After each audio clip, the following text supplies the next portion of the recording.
A man looks at images depicting missile launches and military exercises on a display board in Pyongyang, North Korea, earlier this week. Ed Jones, AFP, Getty Images updated at 8:25 p.m. ET. North Korea said early Saturday that its intercontinental ballistic missile test on Friday showed its program could hit the United States, according to a statement reported by the Associated Press and Reuters. The U.S. Department of Defense says the missile, which launched just before midnight local time, traveled roughly 620 miles from the country's northern province of Jagang to the Sea of Japan, where it finally splashed into the waters off Japan's west coast. There have been no immediate reports of damage, and Pentagon spokesman Capt.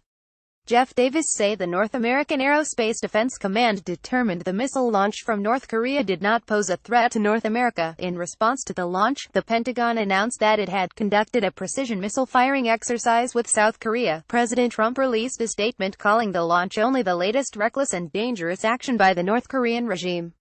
The United States condemns this test and rejects the regime's claim that these tests, and these weapons, ensure North Korea's security. In reality, they have the opposite effect. By threatening the world, these weapons and tests further isolate North Korea, weaken its economy, and deprive its people. The United States will take all necessary steps to ensure the security of the American homeland and protect our allies in the region. The launch, which the Pentagon was expecting, according to Davis, comes just weeks after the government in Pyongyang marked a milestone by conducting its first successful icbm test. The missile launched Friday, however, flew farther than the one the country fired July 4, and demonstrated greater capabilities.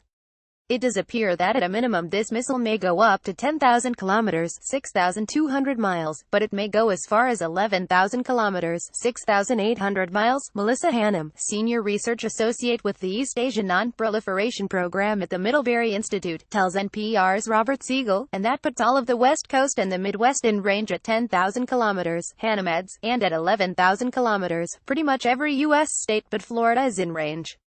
To this point, the international community has attempted various approaches to slow the progress of North Korea's weapons program, none of them particularly fruitful.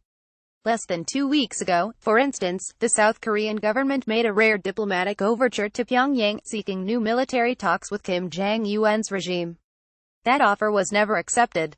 South Korea and much of the rest of the world have long tried another tack, as well, sanctions for violating international law with its missile tests. But NPR's Elise Hu notes that approach has proven less successful than hoped for, despite tough on-paper sanctions designed to stop the flow of nuclear weapons material into North Korea as